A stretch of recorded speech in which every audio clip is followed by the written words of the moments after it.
Hello friends, my name is Sitendra Chaudhary and I welcome to all of you to Utilitarian IAS. दोस्तों, ecology और environment की जो series हम लोगों ने स्टार्ट कर रखी है, ये उसका थर्ड वीडियो है। फर्स्ट वीडियो में सिर्फ इंट्रोडक्शन ही मैंने करवाया था सब्जेक्ट का और अपने बारे में थोड़ा सा बताया था। सेकंड वीडियो में यानी कि जो कल हम लोगों ने वीडियो किया था, उसमें हम लोगों ने बताया था आपको इकोलॉजी क्या होता है, एनवायरनमेंट क्या होता है, what are the components, what the impacts. तो उसके बारे में हमने थोड़ा सा डिटेल में किया था। ठीक है, तो ये इकोलॉजी और एनवायरनमेंट का सेशन चल रहा है। इसके अलावा हमारे चैनल पे जो है साइंस एंड टेक का भी सेशन चल रहा है, जिसको मोहित सर बहुत ही बढ़िया और इंटरेस्टिंग तरीके से कराते हैं। और पॉलिटी का सेशन भी हमारा चल रहा है, तो आप प्लीज़ एनवायरनमेंट और इकोलॉजी के अलावा उन सेशंस को भी जाके देख सकते हो। वो आपके लिए बहुत ही हेल्पफुल होने वाले हैं। और सबसे मज़ेदार बात जो इस पूरे चैनल की है और जो इस पूरे सेशंस की है, वो ये है कि ये बिल्कुल फ्री ऑफ कॉस्ट है। और आपको यहाँ पे ऐसा नहीं है कि 20% या 30% सिलेबस कवर कराया जाएगा, नहीं, पूरे का पूरा सिलेबस जो है टॉपिक वाइज आपको कंप्लीट कराया जाता है, और वो भी फ्री ऑफ कॉस्ट। और सिर्फ आपको कराया ही नहीं जाता है टॉपिक, बल्कि आपको हम लोग मटेरियल भी प्रोवाइड कराते हैं। तो ये आपके लिए बहुत अच्छी अपॉर्चुनिटी है। आप इसको ग्रैब कीजिए, चैनल को फॉलो कीजिए, हमारे वीडियोस को फॉलो कीजिए और अपने फ्रेंड्स को भी ज़्यादा से ज़्यादा जो है इसके बारे में बताइए, ताकि वो भी इसका बेनिफिट उठा सकें। ठीक है दोस्तों, तो चलिए आज हम लोग स्टार्ट करते हैं। तो इस वीडियो में हम लोग सीखने क्या क्या वाले हैं, तो इस वीडियो का एक्चुअली स्कोप क्या है। लास्ट वीडियो हमने किया था, I told you about ecology and environment and the components of that. दो तरह के हमारे पास कंपोनेंट होते हैं, एक कंपोनेंट होता है बायोटिक कंपोनेंट होता है, एक हमारे पास एबायोटिक कंपोनेंट होता है। And we have seen in details कि that how biotic components and the abiotic components they interact with each other and what is the outcome of their interaction. Outcome ये है कि हम लोग सर्वाइव कर पाते हैं। जब बायोटिक और एबायोटिक फैक्टर्स कंबाइन होते हैं तभी हम लोग सर्वाइव कर पाते हैं। तो इस सारी चीज़ों के बारे में हम लोगों ने कल किया था। आज जो मैं टॉपिक स्टार्ट करने वाला हूं, हम लोग बेसिकली इकोसिस्टम से स्टार्ट करेंगे। So this is going to be the first topic in this video, that what is ecosystem. So this is we are going to learn from the first topic. Second क्या है, इसके हम लोग components के बारे में पढ़ेंगे। थर्ड जो है, हम इकोसिस्टम के टाइप्स के बारे में पढ़ेंगे, कितने टाइप के इकोसिस्टम होते हैं, टेरेस्ट्रियल इकोसिस्टम क्या होता है, एक्वेटिक सिस्टम क्या होता है, उनकी प्रॉपर्टीज क्या होती हैं, वो कैसे काम करती हैं। So we are going to learn about that also. Ecotone क्या होता है, ये एक कुछ टर्म्स जो हैं हमारे, वो एनवायरमेंट इकोलॉजी में आपको देखने को मिलेंगी over a period of time. अपने एग्जाम्स में, अपने जब न्यूज़पेपर वगैरह पढ़ते हो, तो बहुत सारी टर्म्स ये आपके सामने लगातार आती रहेंगी। तो we should know the meaning of these terms. तो इकोटोन एक बहुत ही इंपॉर्टेंट कॉन्सेप्ट है हमारे इकोलॉजी में, तो हम इसको देखेंगे। एज इफेक्ट क्या होता है, एज इफेक्ट भी जो है वो इकोटोन से रिलेटेड ही एक टर्म होती है, इसके बारे में भी हम लोग आज सीखने वाले हैं। नीश क्या होता है, इसके बारे में हम लोग देखेंगे, बहुत इंटरेस्टिंग होने वाला है। And what is the food chain and the food web. तो ये कुछ चीजें हैं जो हम आज की वीडियो में सीखने वाले हैं। तो चलिए हम दोस्तों वीडियो को स्टार्ट करते हैं। इकोसिस्टम, इकोसिस्टम का जो फुल फॉर्म, इकोसिस्टम अपने आप में फुल फॉर्म होती है, लेकिन अगर मैं बात करूं तो I can also say it ecological system. Ecological system और इकोलॉजी का मतलब हमें पहले से ही पता है। Ecology is a study where what we study here, we study interaction between biotic and abiotic factors. यानी कि जो लिविंग और नॉन लिविंग कंपोनेंट्स होते हैं हमारे एनवायरनमेंट के अंदर, हमारे आसपास, उनके बीच में जो इंटरेक्शन होता है, उस स्टडी को हम लोग बोलते हैं इकोलॉजिकल स्टडी और सिंपली इकोलॉजी। लेकिन वो सिस्टम, जिस सिस्टम के अंदर ये इंटरेक्शन होता है, उस सिस्टम को बोलते हैं हम इकोलॉजिकल सिस्टम, और I can also say ecosystem. तो that system where interaction between abiotic and biotic components happen, that system is called ecosystem. तो ये इंटरेक्शन होती है बिटवीन बायोटिक एंड एबायोटिक। जैसे आप अपने आसपास का एग्जांपल देखो, अब मैं अपना आपको एग्जांपल देता हूँ। मैं एक बायोटिक कंपोनेंट हूँ अपने एनवायरनमेंट के अंदर, अपनी इकोलॉजी के अंदर मैं बायोटिक एक कंपोनेंट हूँ। मेरे आसपास दूसरे बायोटिक कंपोनेंट में जैसे कोई प्लांट्स हैं, राइट। तो मैं अपना फूड कहाँ से लेता हूँ, डेफिनेटली मैं अपना फूड जो है प्लांट्स के थ्रू लेता हूँ। तो प्लांट भी एक बायोटिक कंपोनेंट है, तो मैं उसके ऊपर डिपेंड करता हूँ, राइट। लेकिन मेरे आसपास दूसरे एबायोटिक कंपोनेंट है जो मेरे सर्वाइवल के लिए बहुत जरूरी है। जैसे टेम्परेचर, हीट मेरे सर्वाइवल के लिए जरूरी है, ऑक्सीजन मेरे सर्वाइवल के लिए जरूरी है, सॉइल, अगर सॉइल नहीं होगा तो प्लांट कैसे ग्रो करेगा, अगर प्लांट ग्रो नहीं करेगा तो मुझे फूड कैसे मिलेगा, तो वो भी एक एबायोटिक कंपोनेंट है जो मेरे लिए बहुत जरूरी है। तो देखो, बायोटिक और एबायोटिक कंपोनेंट्स के बीच में लगातार इंटरेक्शन बहुत जरूरी है। क्योंकि ये अगर इंटरेक्शन होगा तभी न्यूट्रिएंट्स जो है, एनर्जी जो है वो फ्लो करेगा, और न्यूट्रिएंट और एनर्जी जब फ्लो करेगा तभी जो है हम लोग सरवाइव कर सकते हैं। ठीक है, जैसे आप कार्बन डाइऑक्साइड का एग्जांपल करो, कार्बन डाइऑक्साइड जो है हमारे सर्वाइवल के लिए और हमारे इकोसिस्टम के बैलेंस के लिए बहुत जरूरी है। तो कार्बन डाइऑक्साइड जो है वो ट्रेवल करती है थ्रू आउट दिस इकोसिस्टम। ठीक है, पहले जैसे जो फोटोसिंथेसिस के थ्रू जो प्लांट्स होते हैं उसको स्टोर करते हैं, व्हेन प्लांट्स डाई तो what happens to this carbon, वो हमारी सोइल में चली जाती है, या फिर वो अगर बर्न डाउन होते हैं तो एटमॉस्फेयर के अंदर दोबारा से चली जाती है। तो एक साइकिल बन गया है, उस कार्बन डाइऑक्साइड का एक साइकिल बन गया है। Not only carbon dioxide but other nutrients also, जैसे सल्फर, फॉस्फोरस, नाइट्रोजन, ये जो सारे के सारे न्यूट्रिएंट है ना, ये हमारे सर्वाइवल के लिए बहुत जरूरी हैं। और एक इस इकोसिस्टम के अंदर जो है ये न्यूट्रिएंट्स जो हैं वो घूमते रहते हैं, क्योंकि और साथ के साथ एनर्जी भी घूमती रहती है, चाहे भैया न्यूट्रिएंट हो चाहे एनर्जी हो, it is never never destroyed, it only changes from one form to another form. आपने पढ़ा ही होगा प्रिंसिपल ऑफ कंजर्वेशन, तो पढ़ा ही होगा, energy is never destroyed, energy only changes the forms, एक फॉर्म से दूसरी फॉर्म में कन्वर्ट होती है। ऐसा ही कुछ न्यूट्रिएंट्स के बारे में भी है। न्यूट्रिएंट आज जो मेरे अंदर न्यूट्रिएंट्स हैं, मेरे मरने के बाद वो सोइल में चले जाएंगे, सोइल के बाद वो दोबारा से प्लांट्स में आ जाएंगे, प्लांट्स के बाद वो दोबारा से जो है जो उसको कंज्यूम करेगा उसके अंदर चले जाएंगे, फिर से वो सोइल के अंदर चले जाएंगे। तो ये न्यूट्रिएंट्स का साइकिल भी लगातार घूम रहा है। Not only nutrients but energy, आज मेरी बॉडी के अंदर जो एनर्जी है मेरे मरने के बाद वो जो है सोइल में चला जाएगी, बैक्टीरिया वगैरह उसको कंज्यूम करेंगे, वो सोइल की फर्टिलिटी बढ़ाएगा, वो एनर्जी जो है फिर बाद में प्लांट्स के पास आ जाएगी, प्लांट से फिर वो एटमॉस्फेयर में जा सकती है, प्लांट से वो दोबारा से इसको कंज्यूम कर सकते हैं। तो हमारे इकोसिस्टम के अंदर जो इंटरेक्शन है ना between biotic factors and between abiotic factors, ये लगातार चलता रहता है। And because of this interaction energy का साइकिल और न्यूट्रिएंट का साइकिल चलता रहता है, और उस बायोकेमिकल साइकिल की वजह से ही हमारी जो प्लेनेट है, यहाँ पे जो लाइफ फॉर्म है, जो हमारा बायोस्फीयर है, जो हमारा इकोसिस्टम है, वो काम कर रहा है। अगर ये इंटरेक्शन होना ही होगी तो एवरीथिंग वुड बी इम्बैलेंस, और मतलब इम्बैलेंस का मतलब आप कह सकते हो इम्बैलेंस ऑफ लाइफ। ठीक है, so it would be a danger for life अगर ये बैलेंस नहीं होगा। तो ये बैलेंस बनाना बहुत जरूरी है इकोसिस्टम के अंदर। ठीक है, हम थोड़ा सा इस बैलेंस के बारे में बाद में बात करेंगे। तो बस इकोसिस्टम आपको समझ में आना चाहिए। Ecosystem is that system where interaction between biotic component and मतलब living component and non living components happens. तो that interaction takes place between these two components, and what is the result?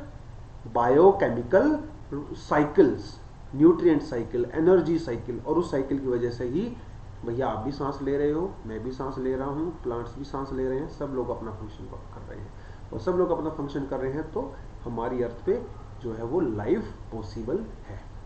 ठीक है, so that is the ecosystem.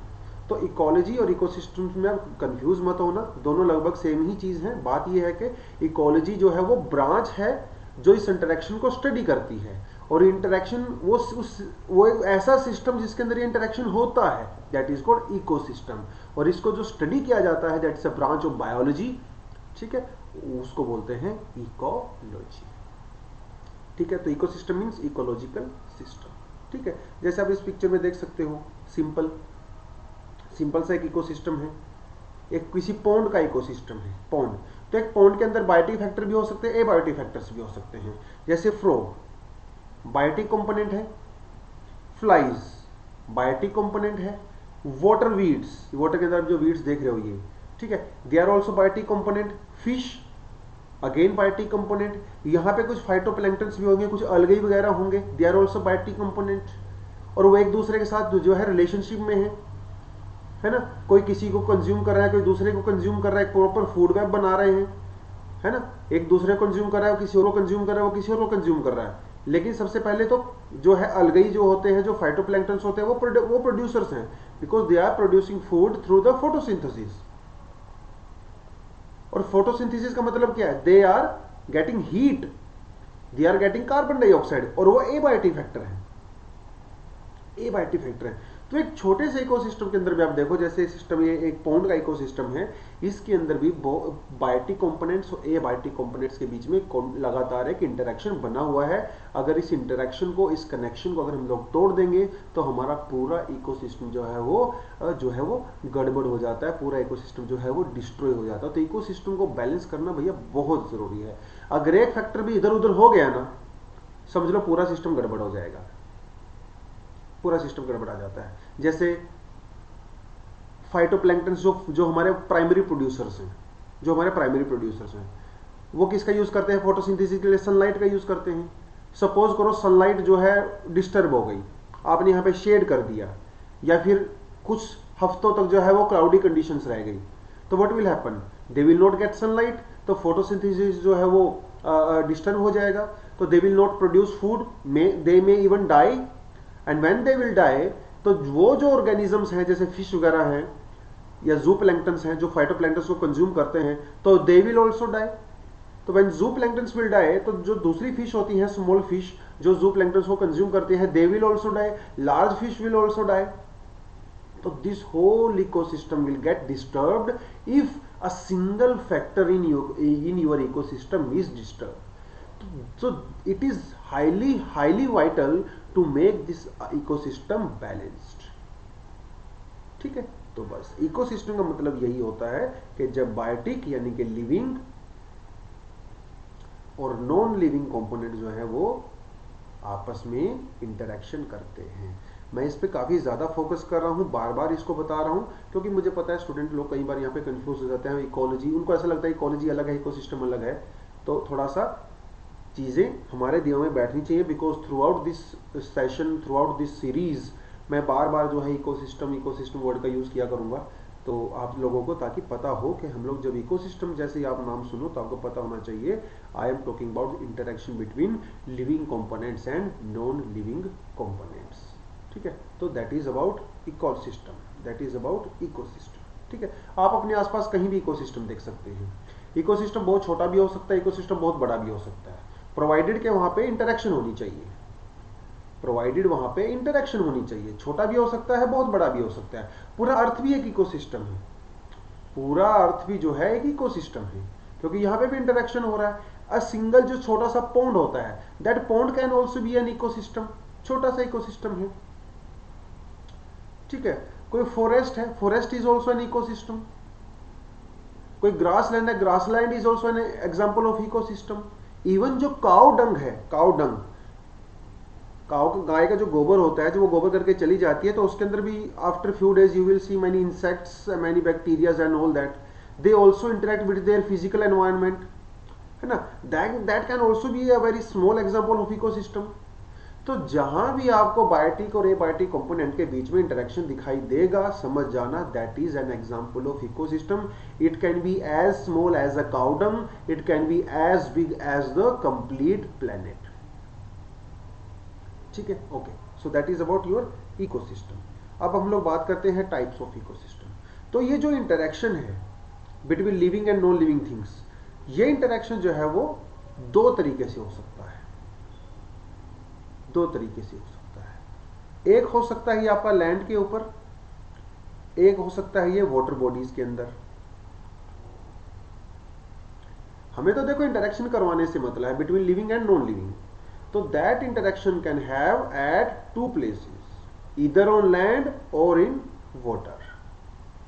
तो जो land के ऊपर interaction होता है उसको बोलते हैं लैंड बेस्ड इकोसिस्टम।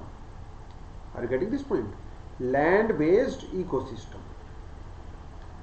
और जो वाटर बॉडीज के अंदर होता है, चाहे वो कोई पॉन्ड हो, चाहे कोई रिवर हो, चाहे सी हो, चाहे ओशन हो, ठीक है, तो जो वाटर बॉडीज के अंदर जो होता है उसको बोलते हैं वाटर बेस्ड इकोसिस्टम। तो लैंड बेस्ड इकोसिस्टम को हम लोग बोलते हैं टेरेस्ट्रियल इकोसिस्टम, और वाटर बेस्ड जो इकोसिस्टम होता है उसको बोलते हैं aquatic ecosystem. Are you getting this point? Interaction दोनों में हो रहा है between living component and non living component. यहां पे भी हो रहा है, देखो इंटरेक्शन होगा तभी तो इकोसिस्टम बोलेंगे, अदरवाइज तो इकोसिस्टम उसको बोल ही नहीं सकते हम लोग, राइट। तो terrestrial ecosystem which is land based, aquatic ecosystem which is water based. ठीक ठीक है, तो लैंड पे आप लोग अपने आसपास क्या देखते होगे? डेफिनेटली देयर आर फॉरेस्ट, तो forest is also an ecosystem, it is based on the land. Grasslands, that is also an ecosystem, जहां पे आपको ग्रास ही ग्रास दिखाई देती है, ये देखो पिक्चर में आप देख सकते हो, this is grassland ecosystem. Desert भी दिखेगा आपको लैंड पे, right, so this is also land based ecosystem. तो डेजर्ट में भी बहुत सारे लिविंग और नॉन लिविंग कंपोनेंट्स होते हैं। अब अगर डेजर्ट एरिया में कभी जाओ तो वहाँ पे you will see some sort of shrubs, थोड़ा बहुत ग्रास भी आपको दिखेगा वहाँ पे, कुछ कैक्टस वगैरह के पेड़ आपको दिखाई देंगे जो जिनके ऊपर कांटे वांटे लगे होते हैं, ठीक है, कुछ एनिमल्स भी आपको दिखाई देंगे, maybe you will see some snakes और some lizards, that kind of animals you will find there, है ना, and they are also interacting with their physical environment, right, वहाँ पे टेम्परेचर है, एयर है, सोइल है, उसके साथ इंटरेक्ट कर रहे हैं, सो that is your land based ecosystem. ऐसे ही हमारा एक एक्वेटिक इकोसिस्टम भी होता है, ठीक है, there can be fresh water ecosystem, fresh water जैसे आपके किसी फ्रेश वाटर जो लेक्स होती हैं उनके अंदर हो सकता है, फ्रेश वाटर के अंदर, ठीक है, there you will find some plankton, some zoo plankton, some fish and all that, right, तो फ्रेश वाटर के अंदर भी हो सकता है, सलाइन और मरीन वाटर के अंदर भी हो सकता है, मतलब जो सोल्टी वाटर होता है, ठीक है, जैसे ओशन के अंदर हो गया, सीज वगैरह के अंदर हो गया, वहां पे यू विल ऑल्सो सी, है ना। तो सलाइन और मरीन जो है यहाँ पे अलग अलग तरीके से लिखा हुआ है, थोड़ा सा इसको मैं वैसे बता देता हूँ क्योंकि ये मैं बाद में भी कवर करूंगा। सलाइन और मरीन, देखो जब हम सैलिनिटी एक्चुअली होता क्या है, salinity is the amount of salts which are dissolve in the ocean water. तो ओशन वाटर के अंदर जो है सैलिनिटी होती है, आपको सबको पता है, सलाइन होता है वाटर, उसके अंदर सोल्ट जो है मिक्स होते हैं, राइट, तो जो एवरेज सैलिनिटी होती है हमारी ओशंस की वो होती है 35 पार्ट्स पर 1000, यानी कि अगर 1000 ग्राम अगर आप वाटर लेते हो ओशन का तो उसके अंदर एवरेज जो है वो 35 ग्राम आपको वहां पे सोल्ट देखने को मिलेगा, ठीक है। इस सोल्ट में कई सारे कंपोनेंट होते हैं, वहाँ पे आपका जो नॉर्मल टेबल सोल्ट होता है, सोडियम क्लोराइड भी होगा, यहाँ पे मैग्नीशियम क्लोराइड भी होगा, ठीक है, दूसरे भी सोल्ट होते हैं, तो कई तरह के सोल्ट होते हैं। तो 1000 ग्राम ओशन वाटर के अंदर you will find 35 gram of salt. ये अलग अलग एरिया में अलग अलग हो सकते हैं, देयर आर मैनी फैक्टर्स जो सैलिनिटी को इम्पैक्ट करते हैं, ठीक है। तो फ्रेश वाटर तो हम जनरली उसको कंसिडर करते हैं जिसके अंदर जो सोल्ट है वो 0 से 5 पार्ट्स पर 1000 होता है, 0 से 5, ठीक है। मरीन जनरली हम उसको कंसीडर करते हैं जहां पे जो सोल्ट का कंपोनेंट होता है दैट इज 35 पार्ट्स पर 1000 एंड अबव, और सलाइन जनरली हम उसको कंसीडर करते हैं जिसमें 5 से 35 के बीच में होता है, ठीक है। आपको इतना ज्यादा फैक्चुअल इंफॉर्मेशन याद करने की जरूरत नहीं है, लेकिन आप एक बात समझो, जो मरीन होता है, मरीन जो हमारे ओशंस होते हैं बेसिकली उसकी बात करता है, ठीक है। सलाइन के अंदर भी सोल्ट होता है, फ्रेश वाटर दो जो हम रिवर्स में जैसे गंगा, यमुना, ब्रह्मपुत्र, ये सारी रिवर जो है वो फ्रेश वाटर रिवर्स है, ठीक है। बहुत सारी लेक्स होती हैं वो भी फ्रेश वाटर लेक्स होती हैं, राइट, जैसे आपका चंडीगढ़ में जो है आपका सुखना लेक हो गया, फ्रेश वाटर लेक है, ठीक है, मैन मेड लेक है वो, ठीक है, वोलर लेक है, that is also fresh water lake, Dal lake है कश्मीर में अगर आप जाओगे तो, ठीक है, कश्मीर जो है डल लेक के ऊपर ही बसा हुआ है, झेलम रिवर पे, ठीक है, that is also fresh water lake, ठीक है।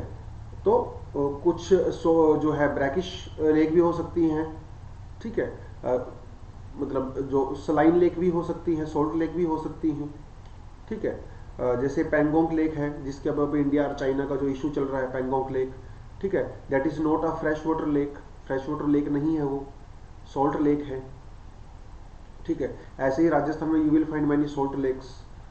तो उस चीज से फर्क नहीं पड़ता है, फर्क सिर्फ इससे पड़ता है कि वो इन सभी के अंदर एक चीज कॉमन है, वो है वाटर, वो है वाटर, ठीक है। तो जो वाटर बेस्ड इकोसिस्टम होते हैं उनको हम लोग एक्वेटिक इकोसिस्टम भी बोलते हैं, और जो लैंड बेस्ड होते हैं उनको बोलते हैं टेरेस्ट्रियल इकोसिस्टम, टेरेस्ट्रियल इकोसिस्टम, ठीक है। वो मैंने स्लाइड में थोड़ा सा अलग अलग से किया हुआ है, आप थोड़ा सा देख लेना, ठीक है। टेरेस्ट्रियल इकोसिस्टम में forest ecosystem, grassland ecosystem, tundra ecosystem, desert ecosystem, ठीक है, थोड़ा थोड़ा सा आप इसको पढ़ लेना। बाद में जब हम क्लाइमेटिक रीजन्स पढ़ेंगे वर्ल्ड के तो वहाँ पे आई will cover that in very much of detail, जो ज्योग्राफी का बेसिकली हमारा पार्ट है, वर्ल्ड क्लाइमेटिक रीजन्स, ठीक है। अब एक्वेटिक इकोसिस्टम है, fresh water ecosystem, marine ecosystem, ठीक है। तो ये वही है, fresh water ecosystem and marine ecosystem. Please look at into these. It's a very, बहुत छोटा छोटा दिया है मैंने, कोई बहुत ज़्यादा नहीं दिया है, ठीक है, इसकी रिक्वायरमेंट भी नहीं है, तो आपको बस ये पता होना चाहिए, ठीक है। Now let's talk about the components of ecosystem. आपको याद होगा मैंने लास्ट क्लास में आपको करवाया था एनवायरनमेंट के कंपोनेंट्स, एनवायरनमेंट के कंपोनेंट्स, ठीक है। एनवायरनमेंट क्या होता है? Everything that surrounds you is your environment. तो day you are born till the day you die, तो you are surrounded by so many things, and those things can be biotic and abiotic, तो वो आपके life को impact करते हैं, that is your environment. तो environment के दो कंपोनेंट्स होते हैं, एक होता है बायोटिक कंपोनेंट, एक होता है एबायोटिक कंपोनेंट, जो हमने लगे लास्ट क्लास में किया था। उसमें मैंने आपको ये भी बताया था कि एनवायरनमेंट और इकोसिस्टम के कंपोनेंट जो है वो कॉमन होते हैं, ठीक है। तो यहां पे भी बायोटिक एंड एबायोटिक, ठीक है। जो एनवायरनमेंट के कंपोनेंट थे वही हमारे इसके कंपोनेंट हैं। इसको बस थोड़ा सा एक प्रॉपरली पहले के कंपैरिजन में थोड़ा सा ज्यादा इसको ऑर्डरली मैनर में यहां पे अरेंज किया हुआ है, as you can see. Biotic, abiotic component में यानी कि नॉन लिविंग, एबायोटिक कंपोनेंट में हमारे सभी वही आगे light, temperature, water, soil, minerals etcetera etcetera. Biotic component में अगर मैं बात करूं तो यहां पे जो है दो चीजें हैं, autotrophic producers and heterotrophic components. Autotrophic and heterotrophic, अब ये क्या नई वाला है जो हम लोगों ने एनवायरनमेंट में डिस्कस नहीं किया था, ये मैं यहां पे डिस्कस करने वाला हूं। दोनों ही बायोटिक हैं, यानी कि दोनों ही लिविंग हैं, दोनों ही लिविंग हैं, ऑटोट्रोफिक भी और हेट्रोट्रोपिक भी दोनों ही लिविंग हैं, यानी कि दोनों ही बायोटिक हैं, लेकिन इनमें कुछ बेसिक फर्क होता है ऑटोट्रोफिक में और हेट्रोट्रोफिक में। ऑटो का मतलब क्या होता है? देखो, जो पायलट होता है जब वो जहाज उड़ाता है तो वो क्या करता है, जब वो कई बार जो है जहाज को जो है ऑटो मोड पे लगा देता है, ऑटो पायलट मोड पे लगा देता है, तो उससे क्या होता है, आपका प्लेन जो है अपने आप ही चलता रहता है। कुछ मशीनें होती हैं जिसके अंदर प्रोग्रामिंग करते हो आप लोग, चाबी भर देते हो, ऑटोमेटिक चलती रहती हैं, उसकी उनको आपकी जरूरत नहीं है, आपने प्रोग्रामिंग दिया, उस पर कनेक्शन दिया, चाबी भरी और वो चल दिया, ऑटोमेटिकली अपने आप ही चलता रहेगा। तो ऑटो का मतलब क्या होता है? जनरली ऑटो का मतलब होता है कि जब चीजें जो हैं खुद से काम करती हैं, मतलब they don't need your help, they can sustain themselves, उसको बोलते हैं ऑटो, उसको बोलते हैं ऑटो, ठीक है। और ट्रॉफिक का वैसे मतलब जैसे ट्रॉफिक को हम लोग एनर्जी भी बोल सकते हैं, ट्रॉफिक में, ठीक है, फूड भी बोल सकते हैं। तो ऑटो और ट्रॉफिक मतलब एनर्जी और फूड, फूड और एनर्जी, दो वर्ड से मिलकर बना है ऑटोट्रोफिक। ऑटो का मतलब होता है तो सेल्फ सस्टेन्ड होता है, सेल्फ। तो जो हमारे बायोटिक कंपोनेंट के अंदर जो ऑटोट्रोफिक कंपोनेंट होते हैं, ये वो कंपोनेंट होते हैं जो अपना फूड खुद से बना सकते हैं। आप बोलोगे सर अपना फूड तो मैं भी खुद से बनाता हूं, मैं भी रोज ऑमलेट बना के खुद से खाता हूं, मैं भी चिकन बना के खुद से खाता हूं, मैं भी जो है सैंडविच बना के खुद से खाता हूं। No, that is not your original production. Original production का मतलब ये है वो कहां से आ रहा है, उसका सोर्स कहां है, उसको ढूंढो उसका सोर्स। उसका सोर्स प्लांट्स है, प्लांट्स। अगर आप चिकन खा रहे हो, चिकन का सोर्स भी प्लांट्स है, बिकॉज चिकन का जो फूड है that is coming from the plants. अगर आप सैंडविच खा रहे हो उसका सोर्स भी जो है प्लांट है, अगर रोटी खा रहे हो उसका सोर्स भी प्लांट है। तो ओरिजिनल जो सोर्स है that is your plants. Plants अपना फूड किसी और से लेते हैं क्या? नो, प्लांट्स जो होते हैं वो अपना फूड खुद बनाते हैं with the help of sunlight, with the help of carbon dioxide, with the help of nutrients from the soil. They make their own food. So they are called autotrophs because they make their own food तो जो green plants होते हैं they make their own food because they have chlorophyll for the photosynthesis. They have ability to use sunlight, to use carbon dioxide, to use nutrients from the soil to produce food for themselves. तो green plant जो हैं they are autotrophs. ठीक है. तो green plants भैया जो है वो होते हैं हमारे प्राइमरी प्रोड्यूसर्स. ठीक है. देखो यहाँ पे लिखा भी हुआ है primary producers are basically green plants because they can do photosynthesis. ठीक है. वो क्या करते हैं इस थोड़ा रिएक्शन में आप देख भी सकते हो. जो आपकी एयर के अंदर CO2 होता है उसको अब्जॉर्ब करते हैं. जो आपकी सोइल के अंदर वाटर होता है उसका यूज करते हैं. और लाइट एनर्जी यानी कि सनलाइट का यूज करते हैं. जो क्लोरोफिल होता है वो सनलाइट का यूज करता है. तो ये सारी की सारी चीजें मिलने के बाद वो क्या बनाता है C6H12C6. This is your glucose. और एंड प्रोडक्ट में आपको क्या देगा ऑक्सीजन देगा और वाटर देगा. ऐसे आपको ऑक्सीजन मिलता है.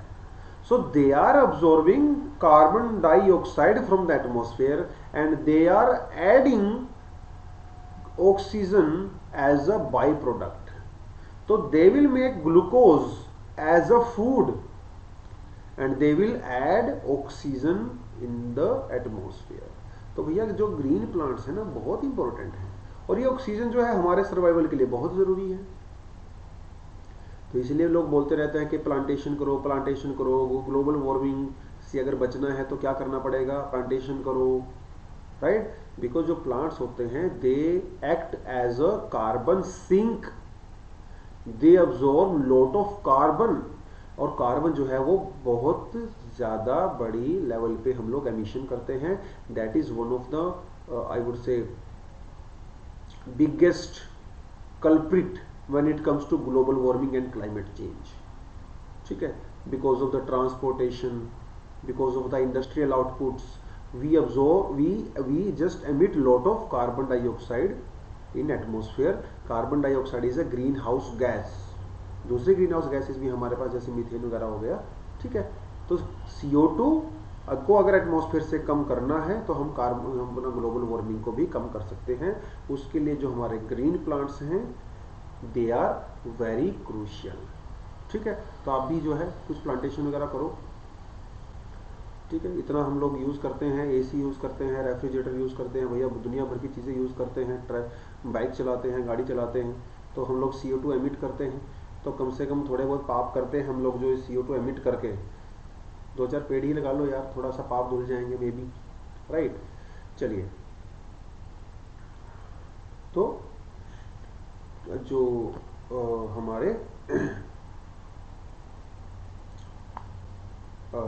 जो ग्रीन प्लांट्स होते हैं वो प्राइमरी प्रोड्यूसर्स होते हैं. ठीक है. तो ये जो प्राइमरी प्रोड्यूसर कितने टाइप होते हैं 2 टाइप होते हैं. Either those primary producers or green plants they are found on land. जैसे जो ट्री हो गए, श्रब्स हो गए, ट्री हो गए, ग्रास हो गया. ठीक है. वो मिल गए हमारे लार्ज रूटेड प्लांट्स जैसे होते हैं हमारे आम का पेड़ हो गया, नीम का पेड़ हो गया, महोगनी का पेड़ हो गया. ठीक है. तो एक तो ये हो गया हमारा लार्ज रूटेड प्लांट्स जो लैंड के ऊपर मिलते हैं या फिर शैलो वाटर के अंदर मिलते हैं जहां पे थोड़ा कम पानी होता है, मतलब शैलो वाटर वहां पे मिलेंगे आपको, जैसे मैंग्रोव्स हो गए. ठीक है. एक तो वो हो गए. दूसरा जो है small floating algae constitute which is called phytoplanktons. जो हमारा वाटर होता है ना, कई बार आपने लेक्स वगैरह के पॉन्ड्स वगैरह अपने सिटी में गांव में देखा होगा, इस तरह के ग्रीन कलर की लेयर जो है आपने देखी होगी पानी के ऊपर कभी कभाई, है ना, अपने गांव में अपने शहर में कभी ना कभी देखी होगी. ये है ग्रीन अलगी जिसे हम फाइटोप्लैंक्टन्स बोलते हैं. फाइटोप्लैंक्टन्स. फाइटो का मतलब होता है प्लांट्स. ठीक है. ग्रीक लैंग्वेज में फाइटोप्लैंक्टन्स. तो ये छोटे छोटे होते हैं. They are very very small, microscopic होते हैं और वो हमारे पानी के ऊपर फ्लोट करते रहते हैं. ठीक है. They can be found in a lake, in a pond, oceans में तो मिलते ही हैं खैर phytoplanktons. They also do photosynthesis. They also absorb carbon dioxide. They also act like a carbon sink. They also act like a carbon sink. तो ये जो phytoplanktons होते हैं they are very very very crucial. वैसे तो हम लोग देखो कि एक जनरल परसेप्शन ये है सॉरी, एक जनरल परसेप्शन ये होती है कि जो बड़े बड़े जो ट्रीज होते हैं, जो बड़े बड़े फॉरेस्ट होते हैं, जैसे ब्राजील में जो अमेजोन फॉरेस्ट हो गए, या तो हमारे जो एवरग्रीन रेन फॉरेस्ट होते हैं, ठीक है, जो डिसीडियस फॉरेस्ट होते हैं, एक जनरल परसेप्शन ये है कि जो फॉरेस्ट होते हैं वो हमें बहुत ज्यादा ऑक्सीजन देते हैं। That is true, but more than 50% oxygen on this planet is produced by the planktons, by the phytoplanktons which are found in your oceans, which are found in your oceans। बहुत important हैं phytoplanktons जो oceans के ऊपर float करते हैं। more than 50-60% oxygen is produced from there and more than 60-70% CO2 is absorbed there। तो जो oceans है ना भैया, oceans are the biggest carbon sink, oceans are the biggest system which absorb lot of green house gas which is CO2। तो phytoplanktons की हम importance को थोड़ा भूल जाते हैं, हमें लगता है कि बस फॉरेस्ट ही सब कुछ करेंगे, ठीक है, बट यस फाइटोप्लैंक्टन्स भी बहुत इंपॉर्टेंट होते हैं। They are very very small, ठीक है, they are microscopic and they play a very crucial role when it comes to marine life. Phytoplanktons के बिना मरीन लाइफ नहीं है, क्योंकि फाइटोप्लैंक्टन्स जो होते हैं ना ये जो है ऑक्सीजन प्रोड्यूस करते हैं, और जो उसमें से थोड़ी बहुत ऑक्सीजन जो प्रोड्यूस करते हैं that oxygen is also used by the marine life. जो मरीन लाइफ होती है हमारी जू प्लैंक्टन्स होते हैं, या जो हमारे फिश होती हैं, या फिर दूसरे जो मरीन ऑर्गेनिजम्स होते हैं उनके द्वारा यूज की जाती है वो ऑक्सीजन। तो बहुत इंपॉर्टेंट है फाइटोप्लैंक्टन्स भी, ठीक है। तो फाइटोप्लैंक्टन्स की, चाहे आप फाइटोप्लैंक्टन्स की बात करो, चाहे आप जो है बड़े बड़े रूटेड प्लांट्स की बात करो, चाहे आप श्रब्स की बात करो, चाहे आप ग्रास की बात करो, all of them are an example of primary producers। they are primary producers, यानी कि they have ability to produce their own food, ठीक है। चलिए, प्राइमरी प्रोड्यूसर। अब फूड तो प्रोड्यूस कर दिया, अभी भैया इसको खाएंगे भी तो। Now this is time to consume that food, consume that food, ठीक है। जो उसको कंज्यूम करते हैं उनको बोलते हैं कंज्यूमर। बस, consumers are incapable of producing their own food. भैया सिंपली तो लॉजिक सी बात है, चाहे आप लायन की बात करो, टाइगर की बात करो, डियर की बात करो, एलिफेंट की बात करो, ह्यूमंस की बात करो, डॉग्स की बात करो, कैट्स की बात करो, we are all consumers. We are not able to produce our own food. Only green plants, green ये वर्ड ध्यान रखना, there are non green plants also, they are not primary producers. I am talking about green plants. ये जो green colour होता है ना, chlorophyll की वजह से होता है, और क्लोरोफिल अगर प्लांट्स में होगा तभी फोटोसिंथेसिस होगा। ध्यान रखना, छोटी छोटी स्टेटमेंट एग्जाम में कई बार कंफ्यूजन करेगा वो आपको, ठीक है। तो green plants, only green plants are primary producers. उसके बाद आते हैं हमारे कंज्यूमर्स, उसके बाद आते हैं हमारे कंज्यूमर्स। तो जो अपना फूड खुद नहीं बना सकते उनको बोलते हैं हेटेरोट्रोप्स, दे आर कॉल्ड हेटेरोट्रोप्स। और जो अपना फूड खुद बना सकते हैं उनको बोलते हैं ऑटोट्रोप्स। ऑटो का मतलब ही होता है खुद से चलता है कि नहीं। ऑटो पायलट मोड पे आप प्लेन को लगा देते हो, खुद ही उठता रहता है ना। ऑटोमेटिक मशीन्स होती हैं, बस एक बार पावर ऑन करो खुद ही चलती रहती हैं। ऑटोमेटिक रोबोट्स होते हैं, है ना, राइट। ऑटोमोबाइल इंडस्ट्री है। ऑटोमोबाइल मतलब आप एक चाबी भर दो, उसमें गियर लगा दो, स्पीड कर दो, खुद ही चलता रहेगा, है ना, खुद ही चलता रहेगा। और जो खुद नहीं चलते हैं, जो दूसरे ऊपर डिपेंड करते हैं, they are called heterotrophs. They can not fix carbon from the non organic sources. वो कार्बन को फिक्स नहीं कर सकते हैं। जो हेटेरोट्रोप्स होते हैं वो कार्बन प्रोड्यूस करते हैं, कार्बन फिक्स नहीं करते हैं, right. Humans, animals, we produce carbon dioxide, we do not fix carbon dioxide, right. Fix नहीं करते हम लोग, तोड़ते हैं, हम लोग प्रोड्यूस करते हैं, डिस्ट्रॉय करते हैं, ठीक है। चलिए, तो कंज्यूमर्स भी कई तरह का होता है। कंज्यूमर्स भी जो है वो कई तरह का होता है। एक होता है primary consumer, secondary consumer and tertiary consumer. Primary consumer देखिए, ग्रास है, आपके पास एक ग्रास है, simple grass. Who is consuming the grass? सबसे पहले ग्रास को कौन कंज्यूम करेगा? जो हर्बीवोर्स होंगे, जो सिर्फ घास खाते हैं, जैसे आपकी cow, holy cow, rabbits, grasshoppers, deer, because they survive only on the grass और द ग्रीन प्लांट्स। पत्ते पत्ते खाएंगे बेचारे, घास खाएंगे, right. So they are called primary consumers, they are called primary consumers because they eat only green plants, they do not use other animals, they use only green plants। तो grass जो होता है हमारा, प्लांट्स जो होते हैं green plants, उन्होंने food produce किया और प्रोड्यूस करते ही हमारी गाय ने, रैबिट ने, डियर ने उसको खा लिया। तो they are called primary produce consumers, they are also called first order consumers. First order consumers, पहले तो इन्हीं के पास ऑर्डर जाएगा ना, उसके बाद ऑर्डर किसके पास जाएगा? जैसे ही रैबिट ने ग्रास खाया और रैबिट बड़ा हुआ, उसके ऊपर नजर किसकी पड़ गई? वुल्फ की।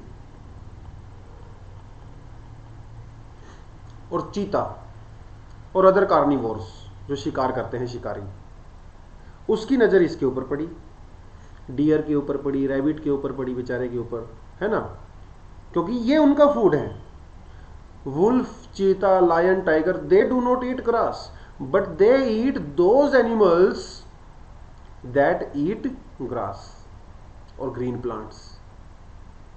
They are called carnivores.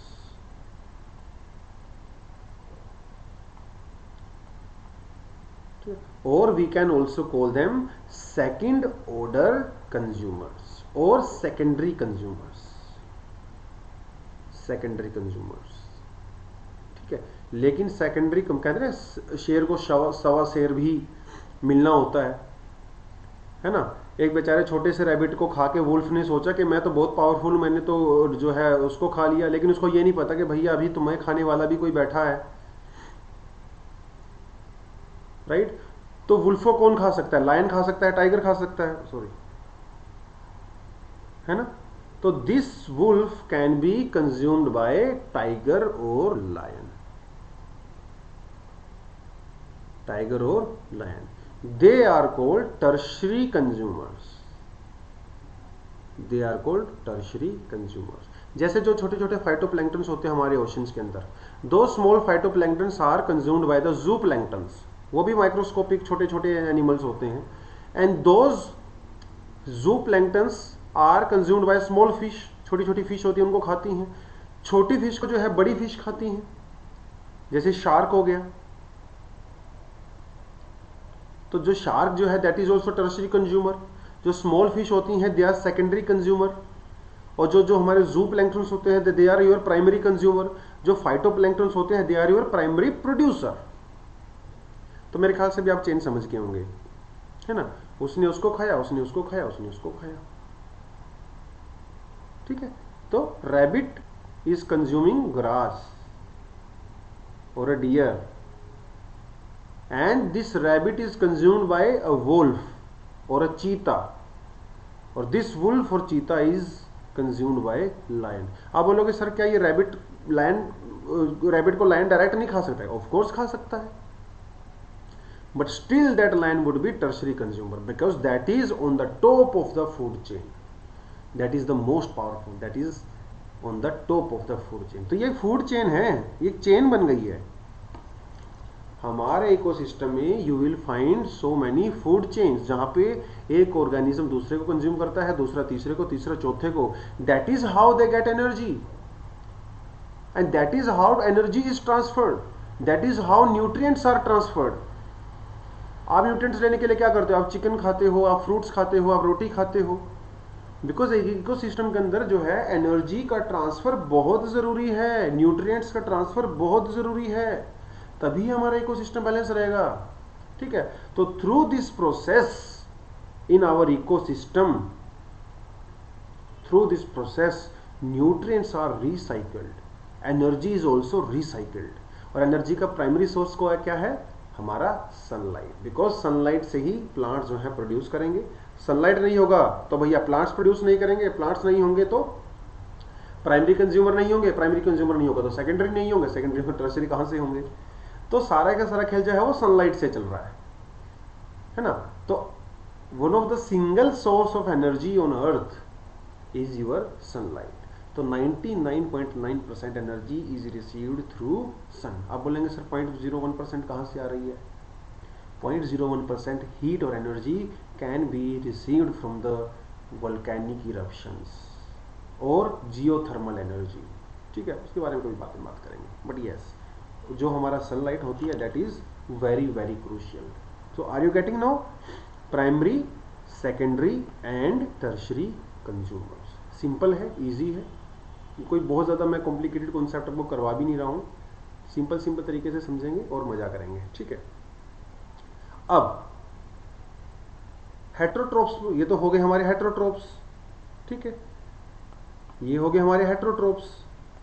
हेट्रोट्रोप्स में जो है primary consumer, secondary consumer and tertiary consumer, they are heterotrophs because they can not make their own food. Now what happens if a primary, secondary और tertiary consumer die? What will happen जब वो मर जाते हैं?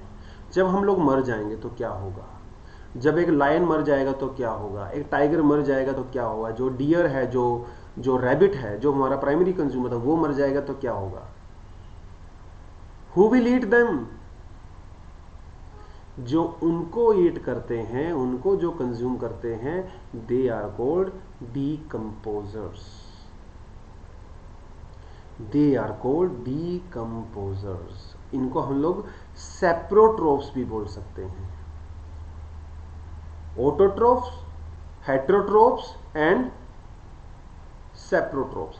यह है तो ये भी हेट्रोट्रोफ ही, बट इनके लिए एक सेपरेट टर्म भी यूज कर सकते हैं हम लोग, saprotrophs. They are heterotrophs because they can not make their own food. They are decomposers. Once a living thing die, अब वो लिविंग थिंग जो है वो प्राइमरी प्रोड्यूसर भी हो सकते हैं, आपके कंज्यूमर्स भी हो सकते हैं। चाहे कोई पेड़ पौधा मरे, चाहे आपका डियर मरे, आपका जो है रैबिट मरे, चाहे आपका वुल्फ मरे, आपका जो है चीता मरे, चाहे आपका ह्यूमन मरे, चाहे कोई भी भैया, वंस दे डाई, तो उनके बॉडी से जो एनर्जी है, जो उनकी बॉडी से जो न्यूट्रिएंट्स हैं, वो तो इकोसिस्टम में फ्लो होंगे ना। और वो तो फ्लो तभी हो सकते हैं जब आप वो उनको डीकम्पोज होंगे। यानी कि अभी मेरी बॉडी के अंदर जो है there are lot of chemicals, lot of nutrients, lot of energy.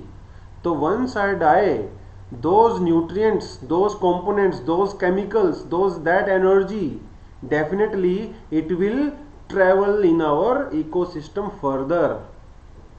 मैंने जो अपनी एनर्जी है, न्यूट्रिएंट्स जो है वो प्लांट से लिया, एनिमल से लिया है, अभी मेरे मरने के बाद it will go back to the ecosystem, back to the soil, back to the atmosphere. That is how nutrient cycle and energy cycle is created in your ecosystem. That is how it works. That is how it works. ठीक है, तो decomposers, तो once they are also called reducers. Reduce करते हैं ना, एक कोई आम है या कोई पेड़ है, कुछ है, जैसे अगर वो पड़ा रहेगा कुछ दिन, 2 दिन, 4 दिन, 5 दिन, तो क्या होगा भैया? रिड्यूस हो जाएगा, धीरे धीरे वो खत्म हो जाएगा। That would be a part of the soil itself, है ना। They are also called micro organisms. So they are some sort of fungi, they are some sort of bacteria. तो वो क्या करते हैं? दे कंज्यूम डेड पार्टिकल्स और they consume dead bodies, और जो डेड बॉडीज होती हैं उनको बोलते हैं डेट्रिटस। डेट्रिटस, ठीक है। तो they consume detritus, these microorganisms, these fungi, these bacteria, they eat and decompose detritus। वो अपनी बॉडी से एक एंजाइम को प्रोड्यूस करते हैं, और वो जो एंजाइम होता है वो मेरी बॉडी के अंदर, जैसे मान लो अगर मैं मर गया कल को, मेरी बॉडी के अंदर जो कॉम्प्लेक्स केमिकल्स होते हैं, जो कॉम्प्लेक्स सब्सटेंस होते हैं, उन कॉम्प्लेक्स को जो है वो सिंपल कंपोनेंट्स में ब्रेक डाउन करता है। और वो जैसे उनको सिंपल में ब्रेक डाउन करेगा तो वो फिर सोइल का पार्ट बन जाएंगे, और वो जो प्लांट्स होंगे they can easily absorb those simple compounds, simple substance को इजिली ऑब्जॉर्ब कर सकता है, और वो अपना फूड प्रोड्यूस कर सकता है। भैया सारा खेल जो है आपस में इंटरकनेक्शन है। तभी तो शुरू में बोला ना, इंटरकनेक्शन चल रहा है सब कुछ, बायोटिक और एबायोटिक के बीच में। Since the day you are born and the day you die, and even after you die, you are in a constant interaction with your non biotic components or biotic components, ठीक है। तो they are called decomposers, they are called decomposers, they are bacteria, fungi, ठीक है। They decompose dead organic substance, ठीक है। देखो आप यहाँ पे देख सकते हो, सनलाइट थी, सनलाइट, ठीक है, ग्रास हुआ, ग्रास को जो है ग्रास होपर ने कंज्यूम किया, ग्रास होपर को जो है किसी माउस ने कंज्यूम किया, माउस को जो है किसी स्नेक ने कंज्यूम किया, स्नेक को जो है वो किसी हॉक ने कंज्यूम किया, और हॉक के मरने के बाद व्हाट विल हैपन, ये हॉक तो अब इसको कौन खाएगा, माइक्रोन्यूट्रिएंट्स और माइक्रो ऑर्गेनिजम्स और bacteria, fungi etcetera, and again जो न्यूट्रिएंट्स भैया इसके अंदर थे they will become a part of the soil, और इस सोइल के अंदर क्या है, सेम ग्रास। बस ऐसे ही चल रहा है सब कुछ, जहाँ से आए थे वहीं चले जाओगे वापस, ठीक है, कुछ भी साथ नहीं जाएगा। और ये जो डेड ऑर्गेनिक मटेरियल होता है, it is called detritus, it is called detritus, ठीक है। So that is the thing. So थोड़ा सा आप इस स्लाइड को देख सकते हो, यहाँ पे ऑर्गेनिज्म मतलब प्रोड्यूसर, कहाँ से एनर्जी मिलेगा, फोटोसिंथेसिस, प्राइमरी कंज्यूमर इनको कंज्यूम करेंगे, फिर अर्बीवोर्स जो है वो इनको कंज्यूम करेंगे, सेकेंडरी कंज्यूमर इनको कंज्यूम करेंगे, कार्निवोर्स, टर्शियरी कंज्यूमर्स। थोड़ा सा आप इस स्लाइड को देख सकते हो, हालांकि जो मैंने अब तक बताया है वो स्लाइड के अंदर वही सब कुछ मेंशन है, कुछ भी नया नहीं है, ठीक है जी। चलिए, that is all about this ecosystem. अभी इकोसिस्टम के रिगार्डिंग जो है दो बहुत ही इंपॉर्टेंट टर्म्स हैं, जो टर्म्स हम लोग लगातार सुनते रहते हैं, पढ़ते रहते हैं। एक टर्म होती है हमारी इकोटोन, और एक टर्म होती है हमारी नीश, ठीक है, ecotone and niche. So what do you understand by ecotone? देखिए, एक आपको एग्जांपल देता हूं सिंपल सा। Suppose you are travelling from a forest area जहां पे बड़े बड़े ट्रीज हैं, ठीक है, जहां पे बड़े बड़े ट्रीज हैं। You are travelling from a forest area, suppose you are travelling from the Western Ghats, ठीक है, ये इंडिया है, ये आपका वेस्टर्न घाट्स है, और यहाँ पे जो आपका राजस्थान है जहाँ पे डेजर्ट है, डेजर्ट है। Suppose you are travelling from dense forest area to a desert, यहाँ पे पूरा डेजर्ट है। तो ऐसा तो नहीं होने वाला है कि ये बाउंड्री जो है डेजर्ट की, ये बाउंड्री जो है फॉरेस्ट की है, इस बाउंड्री के बाद डायरेक्ट डेजर्ट स्टार्ट हो गया, ऐसा तो नहीं होने वाला है। No, it doesn't happen that way कि अच्छा यहाँ पे ये लाइन खींची हुई है, इस लाइन के इस तरफ जो है डेंस फॉरेस्ट है, इस लाइन के इस तरफ डेजर्ट है। No, it doesn't happen that way. What will happen, पहले जो है वो डेंस फॉरेस्ट थोड़ा सा कम होना स्टार्ट होगा, है ना। It will be little bit open, there would you find open spaces, जो डेंसिटी है जो ट्रीज की वो थोड़ी कम होना स्टार्ट होगा। उसके बाद जो है थोड़ी हाइट वाले ट्री स्टार्ट होंगे।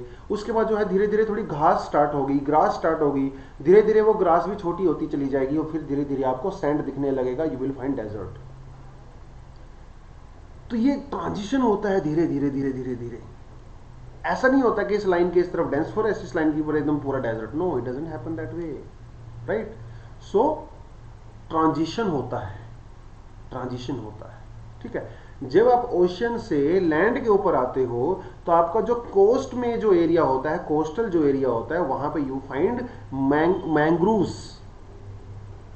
मैंग्रोव जो है, मैंग्रोव वाला जो एरिया होता है, जो डेल्टा वाला एरिया होता है, that area is also transition between your land and your ocean.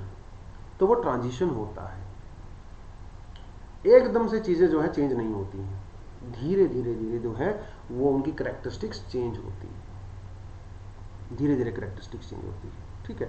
जैसे आप फॉरेस्ट एरिया से जब ट्रैवल करोगे, आप जो है डेजर्ट की तरफ जाओगे, डेजर्ट की तरफ, तो बीच में you will see a grassland. It is a transitional phase, this is a transitional area between two different ecosystem, two different ecosystem. हालांकि तीनों इकोसिस्टम जो है टेरेस्ट्रियल इकोसिस्टम है, लेकिन टेरेस्ट्रियल इकोसिस्टम के अंदर भी this is your forest ecosystem, this is your grassland, this is your desert ecosystem. और इसको बायोम भी बोल सकते हो। Forest biome, grassland biome and desert biome, कोई दिक्कत नहीं है। तो जब आप एक इकोसिस्टम से दूसरे इकोसिस्टम की तरफ एंट्री करते हो, बीच में आपको ट्रांजिशन एरिया मिलता है, that transition is called your ecotone. Ecotone. Even from the forest to the grassland, यहां पे बीच में भी आपको इकोटोन नजर आएगा। ऐसा तो है नहीं कि एक तरफ फॉरेस्ट स्टार्ट था, अचानक से ग्रासलैंड स्टार्ट हो जाएगा, नो, धीरे धीरे धीरे स्टार्ट होगा। पहले ऊंचे पेड़, फिर उसके बाद थोड़े कम हाइट वाले, then you will find some shrubs, some herbs, then you will find grass, धीरे धीरे स्टार्ट होगा ना। तो between one ecosystem and another ecosystem you will always see a transitional area, that transitional area is called your ecotone. Are you getting this point? बहुत important term है, use होती है। देखो यहाँ पे देख सकते हो इस डायग्राम के अंदर जो आपको नोट्स में मिलेगा, दिस इज इकोसिस्टम 1 एंड यहाँ पे this is ecosystem 2, this is land ecosystem and this is aquatic ecosystem, यानी कि दिस इज योर लैंड और दिस इज योर ओशियन। तो आप ये भी समझ सकते हो कि जैसे हमारा गंगा ब्रह्मपुत्र वो जो है आ रही हैं, वो सुंदरबन डेल्टा में, उसके बाद बे ऑफ बंगाल में जाके ड्रेन हो जाती हैं, ठीक है। ओशियन के अंदर बे ऑफ बंगाल में जाके ड्रेन हो गया, ऊपर से लैंड एरिया था, बीच में आपका जो डेल्टा वाला रीजन है that is your transitional area, है ना। ये ट्रांजिशनल इकोसिस्टम, जिसे बोलते हैं हम लोग इकोटोन। अब इकोटोन की कुछ खास चीजें होती हैं, इसी कुछ खास चीजें होती हैं, मतलब जिसको हम लोग कैरेक्टरिस्टिक्स बोलते हैं। लैंड के ऊपर you will find those organisms, those species they can survive on land, ठीक है। You will find zebra, you will find dogs, you will find cats, you will find elephants. Ocean के अंदर you will find marine life, you will find fishes, you will see sharks, you will see whales। लेकिन यहां पे क्या मिलेगा आपको, इस transitional area में क्या मिलेगा? ट्रांजिशनल एरिया में आपको ऐसे ऑर्गेनिजम्स मिलेंगे जिनके पास दोनों प्रॉपर्टी होंगी, थोड़ी थोड़ी प्रॉपर्टी लैंड वाली होगी, थोड़ी थोड़ी प्रॉपर्टी जो है एक्वेटिक इकोसिस्टम वाली होगी, ठीक है। जैसे मान लो मैं हिंदी स्पीकिंग पर्सन हूँ, लेकिन मेरे फादर जो है आर्मी में है, और वो बीच में हम लोग 2-3 साल अगर मुंबई में रह के आए, तो डेफिनेटली थोड़ा मराठी भी आ जाएगा मेरे अंदर। तो मेरा जो कल्चर होगा, मेरा जो वे ऑफ स्पीकिंग होगा, मेरी जो लैंग्वेज होगी, that can be little bit Marathi, that can be little bit Hindi. I have both kind of characteristics, right. So that happens दोनों, क्योंकि आप दोनों के बीच में हो तो आपको दोनों के थोड़ी थोड़ी सी क्वालिटीज आ जाएंगी, थोड़ी थोड़ी क्वालिटी आ जाएंगी, ठीक है। That is your ecotone ecosystem, that is your transitional ecosystem. तो यहां पे जो स्पीसीज आपको मिलेंगी, they have both the qualities. देखो जैसे आपको मैं सुंदरबन डेल्टा की, जो बंगाल टाइगर है, बंगाल टाइगर जो आपका डेल्टा एक रीजन में मिलता है, सुंदरबन डेल्टा में, उसकी बड़ी इंटरेस्टिंग प्रॉपर्टी है। वो प्रॉपर्टी ये है कि वो फिश भी खा सकता है। And Bengal tigers which are found in Sundarban area, they are very good swimmers and they can eat fishes. और फिशेस के अंदर तो सोल्ट होता है, but yes they can still eat salty food. हालांकि जो नॉर्मल टाइगर होते हैं they do not eat salty food much, लेकिन बिकॉज बंगाल टाइगर जो सुंदरबन एरिया में रहता है, they are living in a transitional ecosystem, so that is why they can have both qualities, ठीक है। They can swim very good, they are very good swimmers and they can eat fish also. तो दोनों की quality उनके पास मिलती है, जो बहुत ही बढ़िया चीज है, ठीक है। एक चीज देखिए आपको और मैं बताता हूं, क्योंकि ट्रांजिशनल एरिया होता है, यहां पे दोनों साइड के स्पीसीज मिलते हैं आपको, इस साइड के भी मिलेंगे, इस साइड के भी मिलेंगे। तो many a times it is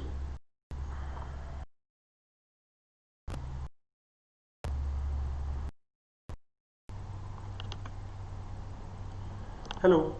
so ecotone में हमने एक चीज देखी, this is the transition zone between two ecosystems, ठीक है, जिसमें एक एग्जांपल, 2 एग्जांपल मैंने आपको दिए हैं, आपको तो उसमें थोड़ा सा आप देख लेना। अब इसमें होता क्या है, ये जो ट्रांजिशनल फेज होता है, कई बार ये देखा गया है, it has been observed many times, कि जो ट्रांजिशन एरिया के जो ऑर्गेनिजम्स होते हैं, जो स्पीसीज होते हैं, वो बिकॉज दोनों साइड के होते हैं, so sometimes it is also observe कि ट्रांजिशनल एरिया में there is more density, more biodiversity. तो there is more biodiversity as compare to other both ecosystems उसके साइड में होते हैं, क्योंकि यहाँ पे दोनों तरह के ऑर्गेनिजम्स आपको मिलते हैं। तो ज्यादा डेंसिटी देखने को मिलती है, कई बार ज्यादा बायोडाइवर्सिटी देखने को मिलती है, और इसको हम लोग बोलते हैं edge effect. This is called edge effect. Why? What is the meaning of the edge? Edge means the last point जो होता है किसी चीज का, last point of an area, that is called, that can also be called an edge. तो ये दोनों का एज है ना, ये इस वाले इकोसिस्टम का एज भी है, इस वाले इकोसिस्टम का भी एज है।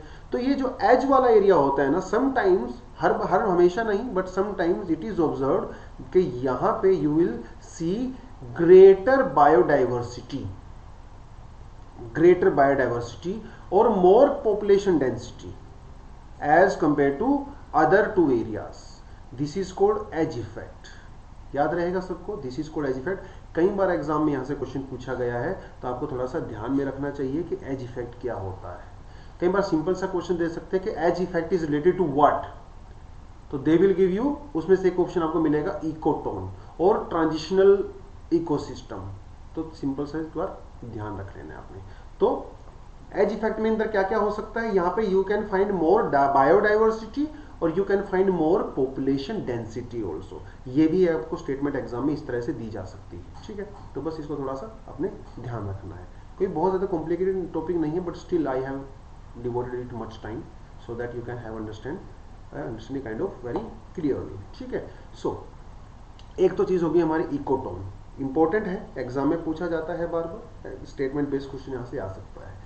एक बहुत इंपॉर्टेंट जो टर्म होती है हमारे सामने when it comes to ecology, that is niche, that is niche, ठीक है। देखो हमारे इकोसिस्टम के अंदर, हमारे जो बायोस्फीयर है, इसके अंदर बहुत सारे स्पीसीज रहते हैं। There are millions and millions of the species, dogs, cats, camel, humans, different kind of plant species, ठीक है, अलग अलग तरह के स्पीसीज रहते हैं। लेकिन एक चीज आप नोट करोगे बहुत इंटरेस्टिंग, कि किसी भी दो स्पीसीज का जो लाइफस्टाइल होता है वो एग्जैक्ट सेम नहीं होता है। जैसे lion, tiger, both are carnivores, but still they have different requirements, they have different requirement. तो उनका जो जहां पे वो रहते हैं, जिस तरह के टेम्परेचर में वो सरवाइव करते हैं, किस तरह की शेल्टर में वो रहते हैं, किस तरह से कितने टाइम वो सोते हैं, कितने टाइम वो लोग हंट करते हैं, इसको बोलते हैं हम लोग नीश। यानी कि जो आपकी लिविंग कंडीशंस होती हैं, आप एक इकोसिस्टम के अंदर क्या रोल प्ले करते हो, what are your requirements, how you live, how you breathe, how you eat, how you walk, how you stay, how you fly, how you float, ये सारी सारी चीजें आपको जो है कि नीश बनाती हैं। दैट इज योर नीश। यानी कि आपके सर्वाइवल के लिए जो पर्टिकुलर कंडीशंस आपको चाहिए ना, that is your niche, that is your niche. हर किसी का नीश अलग अलग होता है। जैसे जो हमारे घरों में जो नॉर्मल जो पिजन होते हैं, pigeon, they have a different kind of niche. जो ईगल होता है, ईगल को खाने के लिए कुछ अलग चीजें चाहिए, रहने के लिए अलग तरह की कंडीशन चाहिए, तो उसका नीश अलग है, पिजन का नीश अलग है। हम जो ह्यूमंस हैं, हमें रहने के लिए अलग अलग तरह की कंडीशन चाहिए। जो पोलर एरिया में लोग रहते हैं, यानी कि जो टेम्परेट एरिया में, हायर जो लैटिट्यूड्स में रहते हैं, दे have different kind of requirements for their food, for their shelter, तो उनका नीश अलग है। हम लोग यहाँ पे रहते हैं ट्रॉपिकल एरिया में, गर्म जगह पे रहते हैं, तो हमारा नीश अलग है, राइट। तो हमारे इकोसिस्टम के अंदर, हमारे बायोस्फीयर के अंदर जो जितने भी स्पीसीज होते हैं ना, they have a particular place in ecosystem, they have a particular role to play in your ecosystem. That particular place of a species is called your niche, and it is very unique for everything, है ना। हर जितने भी species होंगे सबके लिए unique होगा। जो pigeon वाला नीश होगा वो ईगल शेयर नहीं कर सकता। जो ईगल वाला नीश होगा उसको जो है जो आपकी कोई दूसरा बर्ड जो है वो शेयर नहीं कर सकता। जो आपका लायन वाला नीश है उसको जो है एलिफेंट शेयर नहीं कर सकता। अलग अलग रिक्वायरमेंट है, दैट इज कॉल्ड नीश, यानी कि जो आपका पर्टिकुलर प्लेस है। तो that is your role in ecosystem. जैसे आपका जो पैंडा होता है, पैंडा का एक डिफरेंट नीश होता है। पैंडा जो है 90% से ज़्यादा जो है 99% के अराउंड जो है वो बैम्बू पे डिपेंड करता है, बैम्बू ही खाता है वो, तो उसका पर्टिकुलर नीश है। अब बैम्बू कहाँ मिलेगा? बैम्बू डेफिनेटली आपको जो है वेट एरियाज में मिलेगा, जहाँ पे रिवर से की जो है रिवर साइड में मिलेगा। तो डेफिनेटली जब ये बैम्बू खाएगा तो ये मिलेगा भी वहीं जहाँ रिवर साइड में मिलेगा आपको, जहाँ पे बैम्बू ज़्यादा ग्रो करता है। ये इसका नीश है। अब बैम्बू के अंदर क्योंकि न्यूट्रिएंट्स कम होते हैं, और बैम्बू के अंदर न्यूट्रिएंट्स कम होते हैं, लेकिन पैंडा को ज़्यादा न्यूट्रिशन की रिक्वायरमेंट है, बिकॉज इसका बॉडी साइज बड़ा होता है, तो इट रिक्वायर्स मोर न्यूट्रिएंट्स। तो ज़्यादा न्यूट्रिएंट इसको मिले, इसके लिए आपको इसको ज़्यादा बैम्बू कंज्यूम करना पड़ेगा, क्योंकि बैम्बू के अंदर न्यूट्रिएंट्स कम है। तो थोड़ा थोड़ा थोड़ा करके इसको ज़्यादा बैम्बू कंज्यूम करना पड़ेगा। तो सारा दिन ही बैम्बू ही खाता रहता है, क्योंकि इसको ज़्यादातर बैम्बू खाना होता है। तो इसकी बॉडी का स्ट्रक्चर भी, यानी कि इसके जो थम्स हैं, जो इसके हैंड्स हैं, वो भी इसी तरह से जो है अडेप्ट हो गए हैं कि वो बैम्बू को ईजिली कंज्यूम कर सकता है। तो ये इसका नीश है। हर एनिमल का, हर स्पीसी का एक डिफरेंट नीश होता है, जिसके अकॉर्डिंग वो अपनी ज़रूरतें पूरी करता है, वो सर्वाइव करता है। ठीक है। कई बार जो है दो स्पीसीज का जो नीश है जो ओवरलैप भी कर सकता है, और वो जब ओवरलैप करता है तो आपस में कंपटीशन करते हैं, उस नीश को लेके कंपटीशन करते हैं। जैसे लायन और चीता, ठीक है, इनका नीश जो है काफी हद तक ओवरलैप करता है, बिकॉज वो दोनों कार्निवोर्स हैं, दोनों जंगल में रहते हैं। ठीक है, दोनों सेम मीट के लिए, यानी कि डियर के लिए फाइट मार रहे हैं, क्योंकि दोनों का नीश वही है, ओवरलैप कर रहा है। तो they compete with each other, right, they compete with each other. जैसे डियर है, डियर को भी ग्रास चाहिए, और जो रैबिट है, रैबिट को भी ग्रास चाहिए। तो they have their niche is also overlaps, को दोनों ग्रास के ऊपर डिपेंड करते हैं, तो उनके वहां पे भी कंपटीशन चल रहा है। ठीक है, तो हर किसी का जो नीश जो है वो अलग अलग होता है, ओवरलैप कर सकता है, बट एग्जैक्ट सेम नीश किसी दो स्पीसीज का नहीं हो सकता। This is a very direct statement. थोड़ा सा हम लोगों को लगेगा कि ये थोड़ा सा जो है एक्सेंट्रिक स्टेटमेंट है, थोड़ा सा out of the like I would say normal statement है, but yes, this statement is completely true. No two species have exact identical niche. Exam में यहाँ से पूछा जा चुका है एक्चुअली, एक बार मेरे ख्याल से 2012 या 11 में यूपीएससी में क्वेश्चन आ चुका है। ठीक है, डायरेक्ट स्टेटमेंट बेस्ड क्वेश्चन। तो you have to be aware about these kind of statements. Overlap कर सकता है, जैसे टाइगर का और चीते का कर रहा है, मैंने आपको बता दिया, जैसे जो रैबिट का और डियर का कर रहा है। ठीक है, क्योंकि दोनों की फूड रिक्वायरमेंट सेम है, बट एग्जैक्टली आइडेंटिकल नीश जो है वो नहीं हो सकते। That is a very extreme statement but correct statement. ठीक है, ध्यान रखना इसको। टाइप ऑफ नीश, देखो नीश के अंदर सब कुछ आ गया ना, आप क्या खाते हो, कहाँ रहते हो, कैसे आप रिप्रोडक्शन करते हो, ये सब आपका नीश का पार्ट है। तो टाइप्स ऑफ नीश में हैबिटाट नीश, फूड नीश, रिप्रोडक्टिव नीश कोई ज़्यादा इंपॉर्टेंट नहीं है, but yes you should know कि नीश जो है वो, क्योंकि आपकी जो हैबिट्स होती हैं ना, उन सबको मिला के ही आपका एक पर्टिकुलर नीश बना है। ठीक है, मैं क्या खाता हूँ, कैसे मैं पहनता हूँ, कैसे मैं रिप्रोडक्शन करता हूँ, ठीक है, उन सबको मिला के मेरा पर्टिकुलर नीश बनता है। So that is the thing. तो क्या क्या सीखा आज की वीडियो में हम लोगों ने? आज की वीडियो में हम लोगों ने देखा कि इकोसिस्टम क्या होता है, what are the components of ecosystem. दो इंपॉर्टेंट टर्म हम लोगों ने देखी, इकोटोन एंड नीश। इकोटोन के अंदर एक एज इफेक्ट वाला जो है, आपको चीज काफी ध्यान में रखने की जरूरत है, एज इफेक्ट। ठीक है, तो वो चीज तो यहाँ से कई सारे क्वेश्चन बन सकते हैं, कई सारे क्वेश्चन बन सकते हैं। ठीक है, इसके बारे में तो खैर हम लोग बाद में भी कभी फाइटोप्लैंक्टन्स के बारे में ज़्यादा डिटेल में डेफिनेटली हम लोग बात करेंगे, जब मैं कोरल रीफ वगैरह आपको करवाऊंगा, तो वहाँ पे फाइटोप्लैंक्टन का काफ़ी रोल होता है। ठीक है, तो I will cover that phytoplankton वाला टॉपिक सेपरेटली ऑल्सो।